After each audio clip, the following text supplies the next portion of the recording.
Hello everyone, welcome back to my YouTube channel success mantra. UP junior aided में अभी जो notification आया था, विज्ञप्ति आई है और कि जो है फिर से जो है आवेदन लिए जा रहे हैं जो स्टूडेंट्स जो क्वालिफाइड हैं। तो अब स्टूडेंट्स को एक ये है कि उनका रिजल्ट खो गया है, तो वो क्या करें। तो आपको कुछ नहीं करना है, परेशान नहीं होना है। जब ऐसे आवेदन लिए जाते हैं, आप क्वालिफ़ाइड हो गए हैं और फिर से आपसे आवेदन माँगे जाते हैं, जो कि ज़िलों का क्रम माँगा जाता है कि मतलब जैसे 5,000 जो एस्पिरेंट्स क्वालिफ़ाइड हुए हैं, अब वो 5,000 में हो सकता है कि 3,000 लोग फॉर्म फिल करें।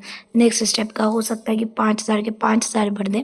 तो उन 5 जो वो आवेदन भरेंगे, उनमें से सेलेक्ट करके एक मेरिट लिस्ट तैयार की जाएगी और उस मेरिट लिस्ट के आधार पर ही पोस्टिंग की जाएगी। तो जब भी ऐसा आवेदन भरे जाते हैं, तो उससे पहले लिंक एक्टिवेट कर दिया जाता है रिज़ल्ट का।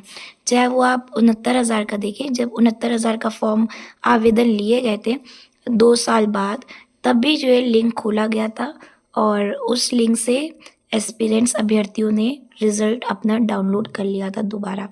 तो आपको परेशान होने की कोई भी ज़रूरत नहीं है। अगर आपका रिज़ल्ट खो गया है, तो आप बिल्कुल भी मत परेशान हो, बस आपको रोल नंबर याद होना चाहिए अपना। एडमिट कार्ड आपके पास होना चाहिए, तो आप इजीली अपना रिज़ल्ट जो है। फिर बात करते हैं डॉक्यूमेंट्स, क्या-क्या डॉक्यूमेंट्स लगेंगे, ठीक है।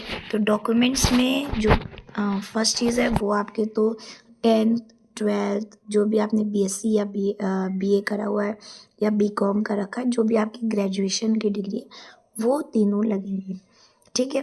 और इनके आप 10 सेट्स बना के रख लीजिएगा।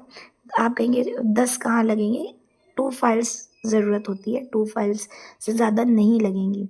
लेकिन 2 फाइल्स के बाद आपसे हर महीने 1 फाइल माँगी जाएगी। हो सकता है 4 महीने बाद फिर 1 फाइल माँग ली जाए। तो इसलिए अपने पास 10 सेट रखिएगा, ताकि आपको बार-बार परेशान ना होना पड़े। आपने उठाया फ़ाइल और अपनी फ़ाइल दे दी, ठीक है। फिर उसके बाद अगर आपने सीटेट जूनियर क्वालिफ़ाई किया तो वो, अगर आपने यूपी टेट जूनियर किया वो, यूपी टेट सीटेट प्राइमरी की लगाने की कोई ज़रूरत नहीं है, तो आपको भी पता है। फिर यूपी जूनियर एडेड का रिज़ल्ट जो भी आप डाउनलोड करके लगाएंगे वो। फिर उसके बाद आपको जो है निवास प्रमाण पत्र, ठीक है। निवास प्रमाण पत्र के अलावा जो है आपकी जो भी ओबीसी एससी एसटी सर्टिफिकेट्स होते हैं वो। अब देखिए, ओबीसी एससी एसटी सर्टिफिकेट जो आपने नोटिफिकेशन आने से पहले जो सर्टिफिकेट अपना बनवाया था वो लगाइएगा, और जो आपका अपडेटेड है दोनों लगाइएगा, ठीक है, ताकि कोई भी प्रॉब्लम ना हो। ओबीसी वही सर्टिफिकेट, ओबीसी एसटी सर्टिफिकेट वही मान्य होगा जो आपने फॉर्म फिल करने के जो नोटिफिकेशन आया था उससे पहले का अगर है। अगर उसके बाद का है तो हो सकता है कंसीडर कर दें, वरना कंसीडर नहीं किया जाता है, ठीक है। इस मामले अगर आपका उसके बाद का सर्टिफिकेट है और पहले का सर्टिफिकेट नहीं है, तो हो सकता है कि आपको हटा दिया जाए काउंसलिंग प्रोसेस में। तो आपको उस डेट से पहले का आपके पास ज़रूर होना चाहिए। अगर नहीं है तो आप ढूंढिए, डाउनलोड करवा लीजिए अगर डाउनलोड हो पाए तो। फिर उसके बाद अगर हम बात करें कैरेक्टर सर्टिफिकेट और मेडिकल सर्टिफिकेट, ये सब की अभी ज़रूरत नहीं है। एक बार आपका जब नाम उस लिस्ट में आ जाता है, उसके बाद उसके दूसरे दिन या उसी दिन से आप लग जाइएगा। सुबह आता है तो आप फ़ौरन जाइए, मेडिकल सर्टिफिकेट कैरेक्टर सर्टिफिकेट बनवा के रख लीजिए और जितनी जल्दी हो सके काउंसलिंग कराइए। आपको जो भी स्कूल मिले आप वहाँ जाके जल्द से जल्द ज्वाइन कर लीजिए, क्योंकि उससे सीनियरिटी आपको मिल जाएगी, ठीक है। तो ये जो है डॉक्यूमेंट्स आपको बाद में ज़रूरत पड़ेंगी। जो भी आपके आधार है, पैन है, कार्ड है, ड्राइविंग लाइसेंस, सबकी आप कॉपीज़ करके रख लीजिएगा। अगर आपके जो है नेम में एरर है, सपोज़ आपके कोई भी नेम है उसमें थोड़ा सा गैप आ गया है, कोई भी एक ईयर में, मतलब आपने 10th 12th ग्रेजुएशन में किसी 12th में हो सकता है नाम गलत हो या कुछ भी एरर हो, इतना टाइम है, आप उम्मीद है आपने सही करा लिया होगा। लेकिन आप अगर फिर भी नहीं सही कराया तो इस केस में आप एक एफिडेविट तैयार रखिएगा, ठीक है। एफिडेविट दे दीजिएगा। तो वो एफिडेविट से क्या होता है, अगर वो मांगते हैं, पॉइंट आउट करते हैं कि ये चीज़ गड़बड़ है, तो आप उनको एफिडेविट दे दीजिए कि ये प्रक्रिया चेंज होने वाली चल रही है, या फिर जो है हम करवा लेंगे बाद में, और जो संशोधित होगा वो आपको जमा कर देंगे। ठीक, तो वो मान लिया जाता है, इसमें कोई इशू नहीं होता है। हाँ, एक चीज़ और रह गई कि जो बीएड वाला होता है, बीएड के जो भी आप डिग्री करे हुए हैं बीएड वाले, वो एनआईओएस का जो सर्टिफिकेट होता है, जिस भी स्कूल का होता है उसका एक एनआईओएस का सर्टिफिकेट निकलता है, वो ज़रूर जो है अपने साथ रखिएगा।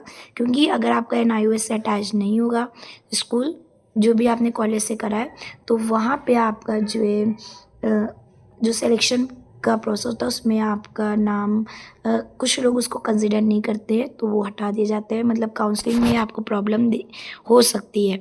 ठीक है, अब ये कैसे डाउनलोड होगा, कौन सा लिंक होगा, कहाँ से जाएंगे, तो उसके लिए हम आपको एक कंप्लीट वीडियो डाल देंगे, वहाँ से आप जो है देख सकते हैं और निकाल सकते हैं अपना एनआईओएस का। ज़रूर चेक कर लीजिएगा कि आपने जिस कॉलेज से करा है वो एनआईओएस से है कि नहीं है, क्योंकि लास्ट ईयर 69,000 में ये चीज़ पॉइंट आउट करी गई थी, और पॉइंट आउट भी करी गई थी, और जो नहीं थे एनआईओएस अटैच उनकी जो है वहीं से उनको नियुक्ति पत्र नहीं दिए गए थे। ठीक है, तो ये आपके साथ ना हो, तो आप सेफर साइड से अपना एनआईओएस वाला ज़रूर लेके जाइए, वरना जिस दिन काउंसलिंग होती है उस दिन जो है बहुत सारे ऐसी होती है, अगर कोई डॉक्यूमेंट कह देते कम है तो भाग दौड़ मच जाती है। अगर आप कहीं और ज़िले में तो आपको और प्रॉब्लम्स देखने को मिलती है। तो इसलिए आप जितने हो सके डॉक्यूमेंट्स कंप्लीट कर लीजिए। अब डॉक्यूमेंट्स कौन कौन कंप्लीट करें, देखिए जिनको लग रहा है कि उनके मार्क्स गुणांक बहुत अच्छा है, मार्क्स की बात नहीं कर रहे हम, गुणांक की बात करें, जिनके गुणांक बहुत अच्छे हैं और उनको श्योरिटी है कि उनका सिलेक्शन हो जाएगा, ठीक है, तो वो तो डॉक्यूमेंट्स ऑब्वियस है तैयार करेंगे। जिनको लग रहा है कि मेरा एज पर है, मेरे में संशय है 50-50, तो वो जो है एक बार अपने डॉक्यूमेंट्स चेक ज़रूर कर ले कि सब ठीक है कि नहीं ठीक है। अब 1 महीने के अंदर आपको रिज़ल्ट पता ही चल जाएगा, तो आप थोड़ा सा और वेट कर लीजिए। जब इतना वेट आपने किया तो जब रिज़ल्ट आ जाए तब आप डॉक्यूमेंट अपने कर लीजिएगा पूरे।